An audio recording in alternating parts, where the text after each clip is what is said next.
Evangelio de hoy, sábado 9 de noviembre de 2024. Primera lectura. Lectura del libro de Ezequiel, capítulo 47. Versículos 1 y 2, 8 y 9. Y versículo 12.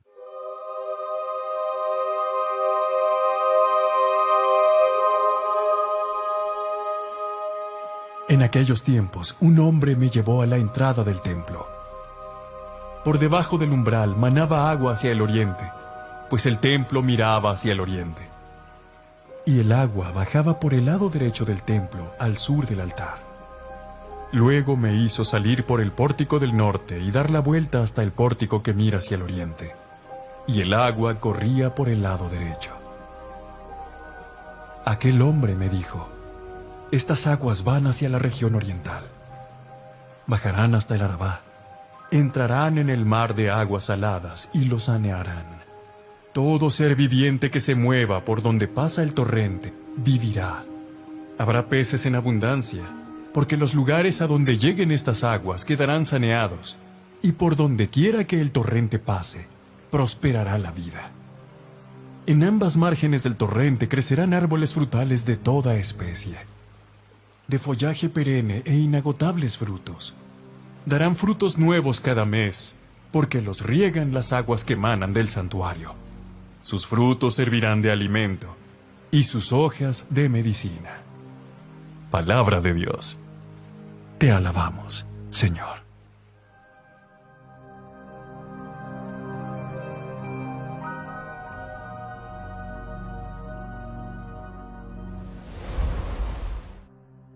Salmo responsorial. Un río alegra a la ciudad de Dios.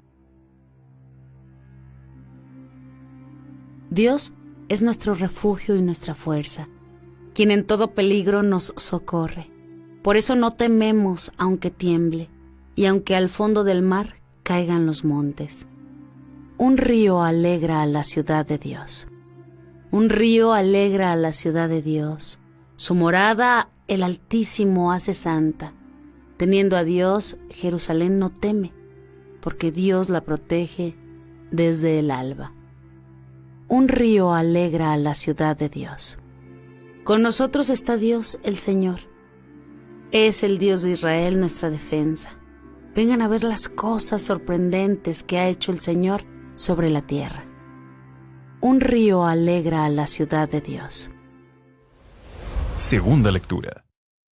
Lectura de la primera carta a los Corintios, capítulo 3, versículos del 9 al 11, 16 y 17. Hermanos, ustedes son la casa que Dios edifica. Yo, por mi parte, correspondiendo al don que Dios me ha concedido, como un buen arquitecto he puesto los cimientos, pero es otro quien construye sobre ellos. Que cada uno se fije cómo va construyendo. Desde luego, el único cimiento válido es Jesucristo, y nadie puede poner otro distinto. ¿No saben acaso ustedes que son el templo de Dios y que el Espíritu de Dios habita en ustedes? Quien destruye el templo de Dios será destruido por Dios, porque el templo de Dios es santo, y ustedes son ese templo. Palabra de Dios. Te alabamos, Señor. Lectura del Santo Evangelio, según San Juan, capítulo 2, versículos del 13 al 22. Cuando se acercaba la Pascua de los judíos, Jesús llegó a Jerusalén y encontró en el templo a los vendedores de bueyes, ovejas y palomas, y a los cambistas con sus mesas. Entonces hizo un látigo de cordeles y los echó del templo con todo y sus ovejas y bueyes. A los cambistas les volcó las mesas y les tiró al suelo las monedas. Y a los que vendían palomas les dijo: quiten todo esto de aquí y no conviertan en un mercado la casa de mi Padre. En ese momento, sus discípulos se acordaron de lo que estaba escrito: el celo de tu casa me devora. Después intervinieron los judíos para preguntarle: ¿qué señal nos das de que tienes autoridad para actuar así? Jesús les respondió: destruyan este templo, y en 3 días lo reconstruiré. replicaron los judíos. 46 años se ha llevado la construcción del templo, ¿y tú lo vas a levantar en 3 días? Pero él hablaba del templo de su cuerpo. Por eso, cuando resucitó Jesús de entre los muertos, se acordaron sus discípulos de que había dicho aquello y creyeron en la Escritura y en las palabras que Jesús había dicho. Palabra del Señor. Gloria a ti, Señor Jesús.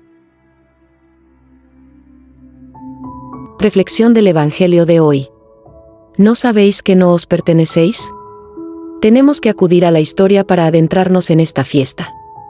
Nos situamos en la primitiva iglesia, cuando sufría persecuciones. Los cristianos para orar y celebrar la Eucaristía se reunían en sus casas y también en las catacumbas. Cuando cesaron las persecuciones, se construyó esta iglesia en el siglo IV, declarándola como la catedral del obispo de Roma, del Papa. Lo que llevaba consigo considerar esta fiesta como la muestra de la unión de los cristianos de todo el mundo con el Papa. De ahí que a esta iglesia de San Juan de Letrán se la llame la madre y cabeza de todas las iglesias. En tiempo de Jesús, se había deteriorado el comportamiento de muchos judíos respecto al templo de Jerusalén, convirtiéndolo en un auténtico mercado. Algo que a Jesús no les gustó, y quiere denunciarlo llegando incluso a expulsar a los vendedores y a sus animales. Quitad esto de aquí, no convirtáis en un mercado la casa de mi Padre. En la línea de lo que estamos comentando, San Pablo nos recuerda una sublime verdad para todos nosotros. Nos recuerda que también nosotros somos templos de Dios. El mismo Dios habita en nuestros corazones, lo que nos da la posibilidad de tener un diálogo continuo y cercano con Él. Podemos y debemos escucharle y hablarle. También Jesús en este Evangelio nos habla del templo de su cuerpo, donde con más propiedad habita Dios.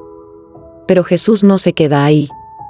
Abundando en su siempre amor hacia nosotros, se hizo nuestro alimento, se hizo pan y vino en la Eucaristía para que su presencia, podemos decir, la notásemos mejor: esto es mi cuerpo, esta es mi sangre. Jesús es templo de Dios, también nosotros somos templos de Dios, lo que se ha de notar en nuestra vida. Ojalá que los que traten con nosotros lleguen a descubrir, por la vida que llevamos, que Jesús habita en nosotros y es el que impulsa todo nuestro actuar. Estas palabras de Jesús solo no son comprensibles y luminosas si, a diferencia de los judíos, superamos el nivel de la pura materialidad, dando paso al ámbito trascendente. Entonces nos será accesible que, para poder expresarse en toda su profundidad, el cuerpo de Jesús tiene que desvelar la intención y el significado que Él le quiere dar como único lugar de la presencia de Dios. Es Él quien lo realiza, es Él quien habla, es Él quien se revela, pasando de un sentido material a un cuerpo vivo, que no solo se ofrece a todo el mundo sensible, sino que también nos deja advertir una realidad divina que ofrece la salvación y la cercanía de Dios. Desde el signo trascendido, aflora para nosotros, los seguidores de Jesús, una experiencia libre incluso de la muerte, sin temores, llena de vida, que disipa todo sin sabor y pesar, que ofrece espacio y que anhela plenitud. Súbitamente aparece ante nuestros ojos y los de la fe una nueva dimensión de la vida que se muestra dadora de plenitud. Mensaje para hoy.